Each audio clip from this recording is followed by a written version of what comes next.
Trevor Shaku is the spokesperson of the South African Federation of Trade Unions, Saftu, who joins us now. Very good evening to you, and thank you so much for speaking to us, Mr. Shaku. So, you've just heard what the minister was explaining there. Are you in agreement with what he's just outlined? We are totally not in agreement with what the minister was saying. On a number of levels. The first one is that he seems to be implying that because there are a number of problems in the economy, therefore the public servants must carry the burden of that. We reject that totally with the contempt it deserves, because this is the problems and the crisis which was engineered by their mismanagement of this country, their mismanagement of government, and their mismanagement of our economy. But secondly, he's saying that there are fiscal constraints. We think that the fiscal constraints which currently they are referring to are self-imposed fiscal constraints. We do not think that there is no fiscal space enough that can be able to accommodate the current fiscal demands, which not only are in relation to the demands of wage increases in the public service, but also the demands for the expansion of public sector wage bill so that we can hire more workers, the nurses, the traffic police, the educators, the social workers, and all that. We also think that with all other demands in terms of grants, in terms of infrastructure development, in terms of just general government expenditure, government can be able to spend on that. We do not think, and we, as a result, we do not think, and also we do not think that he is correct when he's saying that they do not have much fiscal space and they have fiscal constraints and all that. We think those are merely self-imposed fiscal constraints. Okay, but beyond that, there is a view, and certainly the minister was also expressing it, that the 7.5% wage offer will see the public wage bill balloon to possibly 700 billion rand. Are you in disagreement with these figures? First of all, there is no 7.5% here, Tepi. What government has done was to mischievously mislead the public by saying that they are increasing, or they've increased the wages yesterday by 7.5. What you have there is that you have two areas which are constitutive of that 7.5. The first area is the real increase on the baseline, which is 3%, but the 4.5% which they factor in, there is not an increase. It is a cash gratuity which was actually given to workers last year. So this year there is no increase to that cash gratuity. It still comes as was given to workers last year. So in that instance, they are lying. Secondly, when we were in the negotiations in the chambers, they actually made some calculations. Treasury made some calculations and showed us that the cash gratuity amounts to about 20.5 billion.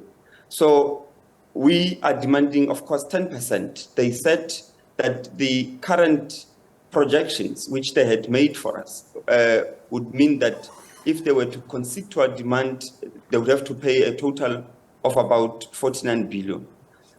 And if you look at that, for us, we think that government, because this argument stems from the fiscal and monetary policy debates which are taking place not only in this country but globally.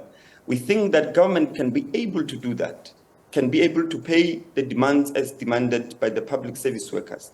But secondly, we also think that the public sector wage bill for us would have to be expanded, because if you look at the ratios of workers, for instance, in the education to learners, you'll realize that the ratio is too big, and as a result, we are experiencing overcrowding in classrooms in various schools, especially in the rurals, where you find 72 to 80 learners in one classroom.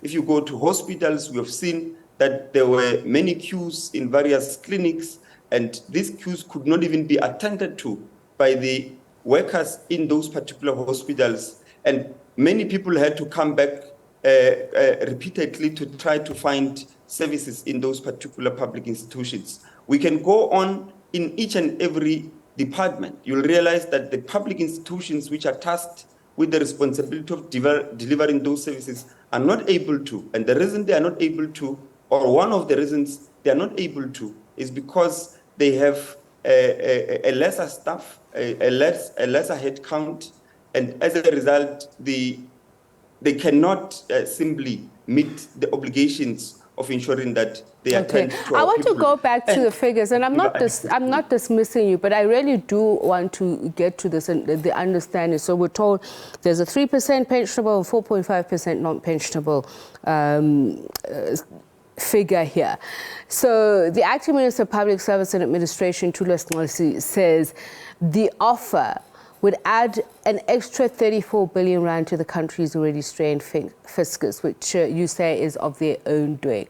But I want to understand, was there an explanation of where the money was coming from and where, if you say there is no genuine increase in the offer? Because you say some of the money is where the money is promised. Is it the 1,000% cash payout, the stipend that is being counted here?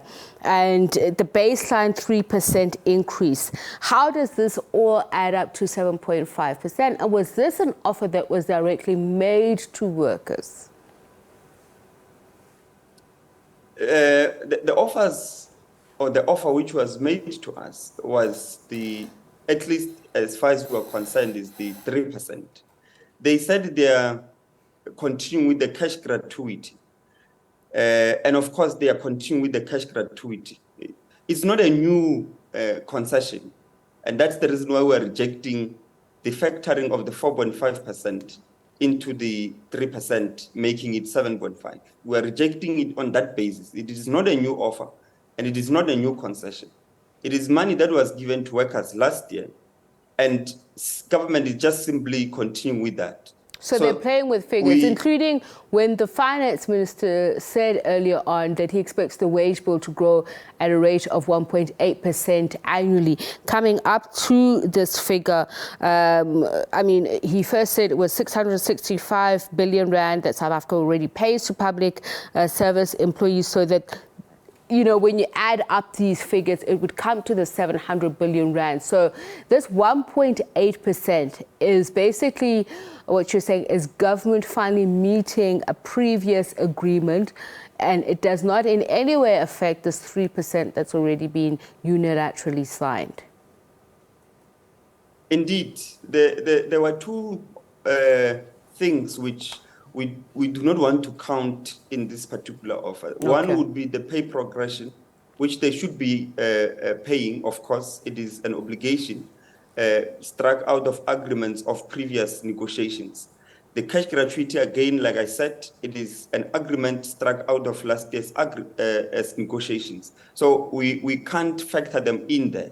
One of the elements which Treasury and the PSA are doing at the current moment is to try to mislead workers who currently are trying to mobilize lunchtime pickets so that they can demonstrate their dissatisfaction against the 3% and register their rejection of the 3%. But also because we have spoken of an indefinite strike, which we might have to launch because government is refusing to concede to the demands we've put forward. So these are some of the things which must be clearer out there.